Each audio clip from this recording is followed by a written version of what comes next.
Hi viewers, welcome to Vimokshi channel. పిల్లలకి ఎంతో healthy అయిన క్యారెట్ ప్యూరీ ఎలా తయారు చేయాలో చూసేద్దాం. 2 మీడియం సైజ్ క్యారెట్స్ తీసుకుని పీలర్తో పైన చెక్కు తీసేసి చిన్నగా ముక్కలు కట్ చేసుకుని ఒక బౌల్ తీసుకుని వీటిని శుభ్రంగా కడిగి పక్కన పెట్టుకోండి. నేను ఈ ప్యూరీని ఆవిరి ప్లేట్ లేకుండా మన రోజు వేసుకునే ఇడ్లీ పాత్ర ఉంటుంది కదా, దాంట్లో చేస్తున్నానండి. దానికోసం ఇడ్లీ పాత్ర తీసుకుని స్టవ్ వెలిగించి ఒక గ్లాసు వాటర్ పోసుకోండి. ఇప్పుడు ఇడ్లీ పాత్ర ప్లేట్ ఉంటుంది కదా, దాంట్లో 4 ప్లేట్లో కొంచెం కొంచెం యాడ్ చేసుకుని ఇడ్లీ పాత్రలో పెట్టేసి మూత పెట్టి ఒక 5 మినిట్స్ మీడియం ఫ్లేమ్లో బాయిల్ చేసుకోండి. చూడండి ఇప్పుడు తీసి ఎట్లా మెత్తగా ఉడికిపోయిందో.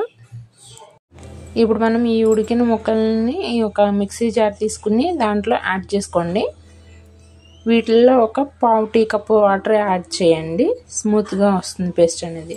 ఇప్పుడు మనం మిక్సీ జార్లో దీన్ని ప్యూరీ లాగా పేస్ట్ లాగా గ్రైండ్ చేసుకోండి. అయిపోయిందండి, చూడండి ఎంత మెత్తగా స్మూత్గా వచ్చిందో ప్యూరీ అనేది. ఇది పిల్లలకి చాలా హెల్తీ అండి, వెయిట్ కూడా గెయిన్ అవుతారు, అలాగే మైండ్ కూడా చాలా యాక్టివ్గా ఉంటుంది. ఈవినింగ్ టైం ఈ రెసిపీ అనేది పెట్టండి. Thank you for watching. Please subscribe my channel.